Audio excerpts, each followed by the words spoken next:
Well, what did I tell you? What did I tell y'all? Y'all don't listen. I told y'all a few weeks ago, nearly a month ago, that this was going to happen. I told y'all that Terence Crawford may get stripped of his title. Didn't I tell y'all that? Nobody wanted to believe me. No problem. Well, it happened. According to all these reports and even the IBF website, Jaron Ennis is listed as the IBF champion in the welterweight division. The bottom line is this.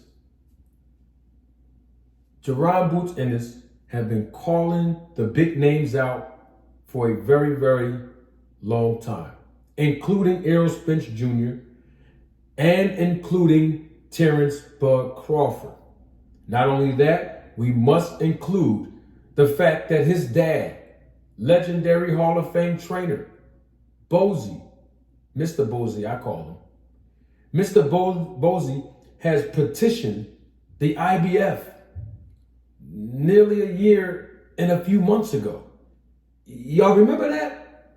And he has done public interviews about this for an entire year, a little bit over a year now, where he talked about the IBF dragging their feet. Shout out to the IBF, President Daryl Peoples, much love and respect to you. But the bottom line is, this should have happened a while ago, but it's all good. It happened now. We also have to include this element in the equation that Jaron Ennis wanted to compete in the ring and win this title because of the type of fighter and athlete that he is. So that's a little bit unfortunate, but it is fortunate that he is newly crowned as the IBF champion of the world. Now, I know what some of the Terence Bud Crawford fans are going to say, so let me start defending my honor now. Terence Crawford fans, relax. It's only one belt. He's still listed as the WBA, WBC, and the WBO welterweight champion of the world. Chill, relax. It's okay. Don't hate on Boots, because I told y'all last year by the phone booth that Boots, when he was ranked number 2 in the WBO, he deserved the title shot. And remember, Terence Crawford did the FaceTime on $1 million worth of game. Y'all remember that? When he FaceTimed Bozy and Boots. And he said, I never ducked my mandatories. He also said, why didn't y'all go the WBO route so that I can become your mandatory if you really wanted to fight me?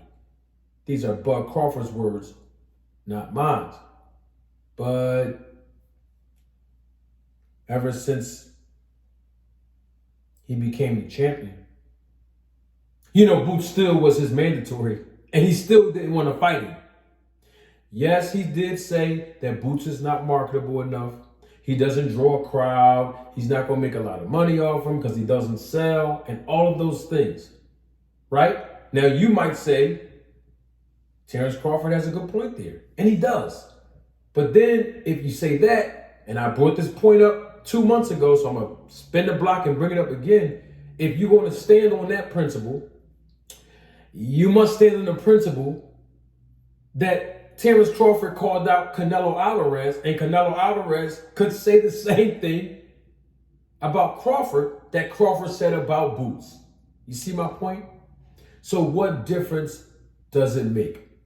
Everybody in the boxing community, in the sports world, and even here on the YouTube boxing community streets, as y'all call them, knows that Jaron Ennis, Boots we call him, is a world championship caliber fighter. It's no secret. We already know that.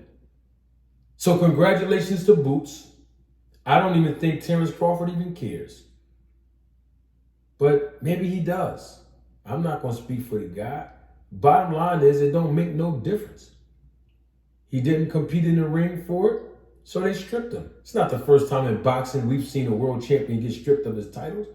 Now, of course, there are other times where fighters do get stripped of their titles for not making weights on the scale the night before the fight. Of course, this is not the dynamic involved in this situation. The dynamic involved in this situation is the petition that was put in over a year and some change ago by Jaron Ennis, who has been lobbying for his son to compete in the ring against all of the world champions, but particularly the IBF. And that's when Errol Spence was the champion. So we got to put all of this in perspective when we're talking about this topic of Terence Crawford being stripped of the IBF title, and now Boots is the newly crowned IBF welterweight champion of the world. Now the question becomes, what's next for Boots?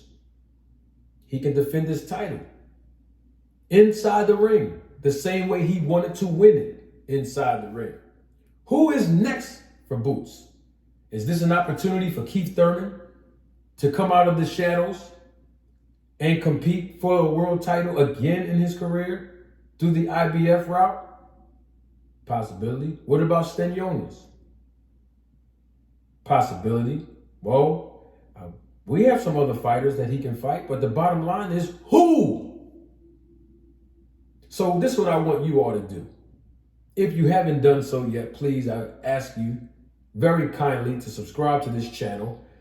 And I know that most of you are going to be in the comment section, so please feel free to comment. I love the feedback. And don't forget, we're going to tune in live because we're going to talk about this live too. Oh yes, we got to talk about this live. Of course, why not? Tune in live in living color. Oh, or another episode of y'all know what it is. You know what, I'm doing way too much talking. Don't take my word for it. Roll the tape.